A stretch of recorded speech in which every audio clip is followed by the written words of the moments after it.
नमस्कार। एक राजा थे, उनका एक मंत्री था। राजा कभी विषम से विषम परिस्थिति में फंस जाते थे तो वो मंत्री ही थे जो राजा को हर विषम परिस्थिति का समाधान दे देते थे। इसीलिए शायद वो मंत्री राजा के अति प्रिय भी थे और विश्वसनीय भी थे। एक दिन हुआ ऐसा कि राजसभा में बैठे हुए राजा ने मंत्री को कहा, आप इतने बुद्धिमान, इतने विवेकशील, इतने चतुर, धैर्यवान, ऐसा कैसे हो सकता है कि आप जैसे बुद्धिमान पिता का पुत्र मूर्ख निकल जाए। तो मंत्री को एकदम से अचंभा हुआ कि आज राजा को ये क्या हुआ, ये मेरे पुत्र को मूर्ख क्यों बुला रहे हैं। तो मंत्री ने राजा से पूछा कि महाराज, ऐसा क्या हुआ जो आप मेरे बेटे को, मेरे पुत्र को मूर्ख कह रहे हैं, उसको मूर्ख कहकर संबोधित कर रहे हैं, ऐसा क्या हुआ है। तो राजा ने कहा, तुम्हारे पुत्र को सोना और चांदी में कौन सा धातु मूल्यवान है यही नहीं पता है।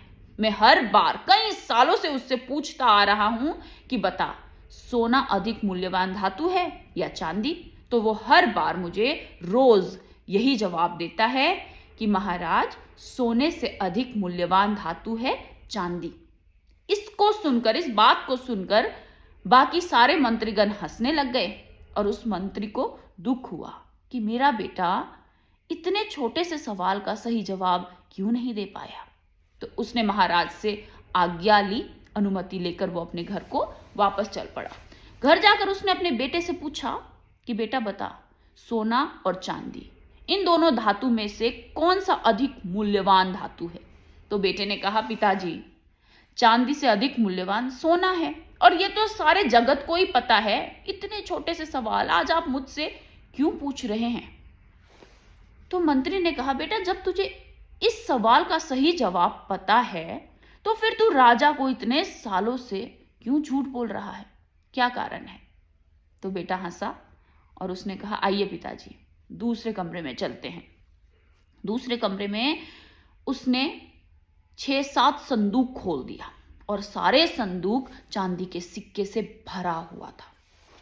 तो वो भरे हुए संदूक को देखकर मंत्री ने पूछा, ये कहां से आया, इतने सारे चांदी के सिक्के कहां से मिले तुझे।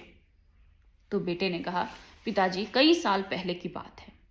एक दिन राजा मेरे पास आए और उन्होंने मुझसे पूछा, बता बेटा, सोना और चांदी में अधिक मूल्यवान कौन सा धातु है। मेरे हाथ में एक चांदी का सिक्का है और एक सोने का सिक्का है।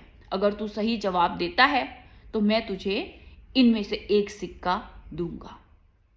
तो फिर मैंने सोचा कि अगर एक बार मैं सही जवाब दे दूंगा तो उसके बाद राजा शायद मुझसे कभी पूछेंगे भी नहीं।